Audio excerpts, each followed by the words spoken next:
When there's quality communication and it has meaning to the horse can retain it. They don't need to be driven nuts around and around and around and chased and reprimanded and practicing 50 million times in order for a horse to learn something. Most of the scenarios where you see people treating horses like that, it's because the horse is not mentally present. And so it's like basically teaching at a familiarity. You're teaching the same behavior response, but you're not actually engaging the horse's mind. So the horse can finally maybe seem like they're learning and retaining what you're asking until you maybe change the location of where you're asking the same thing, or you're changing up slightly, whatever, how you're asking, and then it will feel like you're starting all the way over again. I hear this and I see this a lot, and people are told, oh, well, you just need to practice more. If it's clear, the horse has it. Now, maybe you can refine it. There's always room for refinement and that sort of thing. But as far as like what it is that you're teaching that horse, it should feel like there's retention, whether it's a week that you've done it, 6 months that you've done it, or a year later. And if there's not, then something has been missed in communication. And I think this is something that comes up because people feel like, well, I've given this a certain amount of time, and I feel like the horse should already know by now. Versus going, okay, I'm trying to teach my horse whatever it is we're doing, and what is my horse's feedback? Oh, look, they're standing right here, but their brain is over at the neighbor's house, or they're carrying constant tension, or every time I try and communicate with them, they're kind of getting tight and rocking back. And even though they're not leaving me all the way, they're not particularly soft. And how I'm trying to communicate, let's say with the lead rope from the ground, that horse keeps rooting their head forward. So if you just keep offering the same behavior over and over and over, and you're not addressing their counter offers, then you're not helping the horse. He's not actually learning anything because it's sort of like you're ignoring his feedback.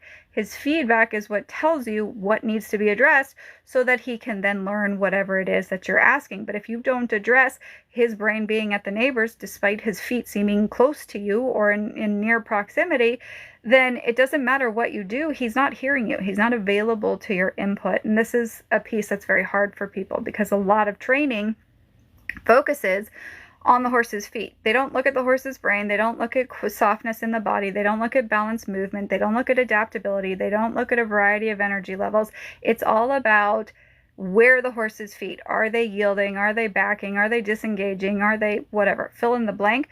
But there's no actual ability to zoom out and look at the whole picture and go, yes, but the body is mimicking the brain. And if the horse is yielding, let's say backwards, people make that horse back up or teach him to back up, or, and you see all this aggressive stomping or chasing with the whip or the flag or whatever it is that people are doing, thinking that they're teaching the horse something.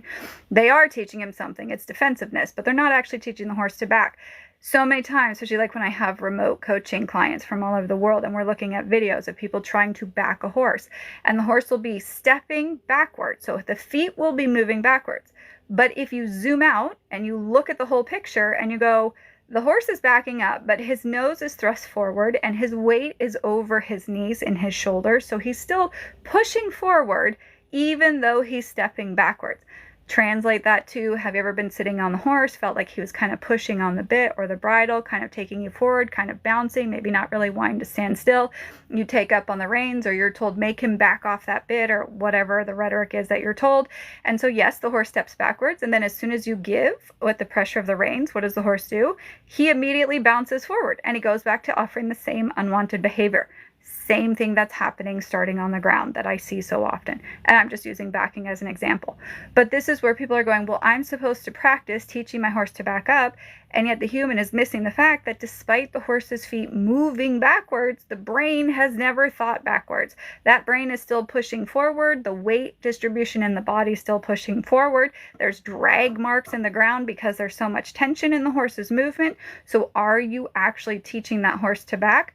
Not at all. So do you have a tool in your communication to help that horse in the future? If you need to ask him to adjust his weight or take a step back or adapt his body, not at all. And yet people will go, but we practice so many times of asking him to back up. How come it feels like he's just slingshotting forward every single time?